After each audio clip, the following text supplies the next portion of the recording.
쉽게 좁아질 것 같지만은 사실은 그렇지가 않습니다. 이건 아주 신중하게 결정을 하셔야 되고, 일반적으로 코 성형을 먼저 코끝이랑 콧대랑 먼저 해보고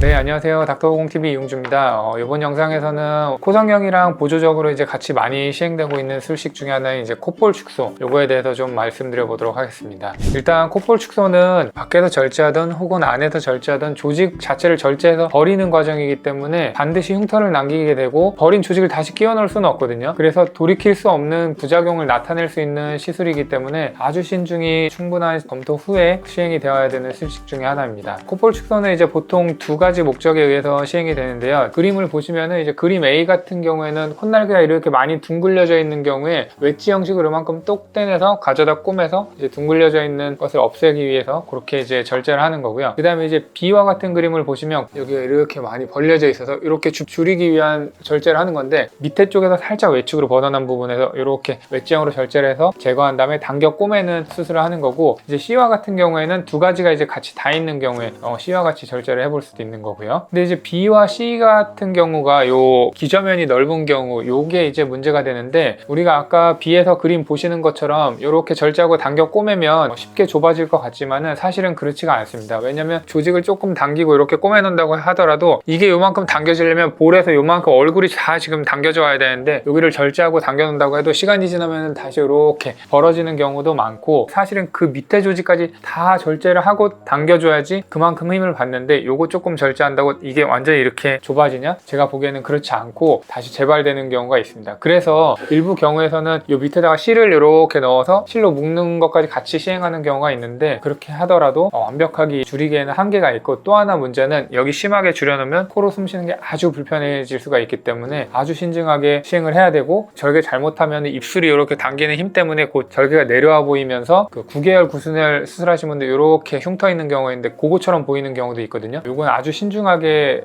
결정을 하셔야 되고, 저희 병원에서는 여기가 넓은 거에 대해서는 수술적으로 한계가 있다고 설명드리고 거의 시행을 하지 않고, 콧날개가 아주 둥글려져 있는 경우에만 외측에서 이렇게 절제하는 것만 시행을 하도록 보통 권유를 드리고 있습니다. 그래서 사진을 보시면 이제 저희 병원에서 주로 시행하는 콧볼 축소에 대해서 이렇게 사진을 올려놨는데, 보시면 아시겠지만 많이 절제하지 않습니다. 최대한 보존적으로 합니다. 이게 돌이킬 수 없는 수술이고, 차라리 조금 덜 되면 조금 더 떼는 한이 있더라도 최대한 보존적으로 하고 흉터도 거의 남지 않도록 시술을 하는데, 사진 보시면은 이제 이게 수술 한 5개월 되고 나서 찍은 흉터 사진인데, 흉터는 거의 주름처럼만 보이고 거의 보이지 않는 것을 알 수가 있습니다. 또 이제 한국인의 경우에서는 콧볼 축소 자체만으로 코의 미용적으로 개선을 유도하기가 사실은 쉽지가 않습니다. 일반적으로 코 성형을 먼저 코끝이랑 콧대랑 먼저 해보고 보조적으로 시행을 하지, 콧날개만 딱 줄여가지고 이게 코가 갑자기 날카로워지고 그렇게 된다? 보통은 동양인에서는 그렇게 되지 않고, 끝 자체가 이렇게 내려가면서 콧날개도 둥글려져 있는 경우가 많기 때문에 코끝을 먼저 올리고 보조적으로 시행하는 게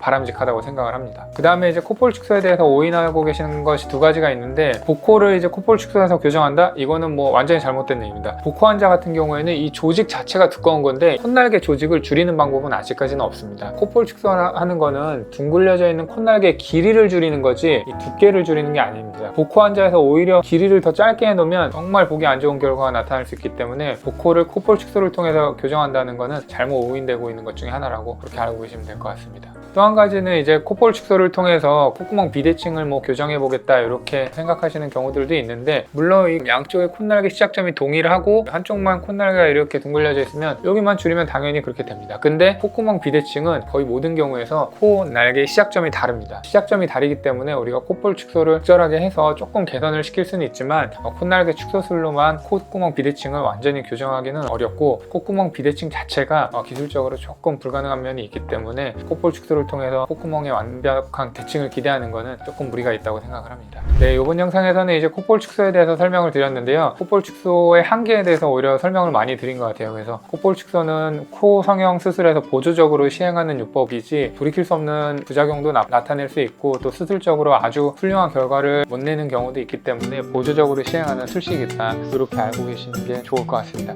추가로 궁금하신 사항은 댓글을 통해서 남겨주시기 바랍니다. 감사합니다.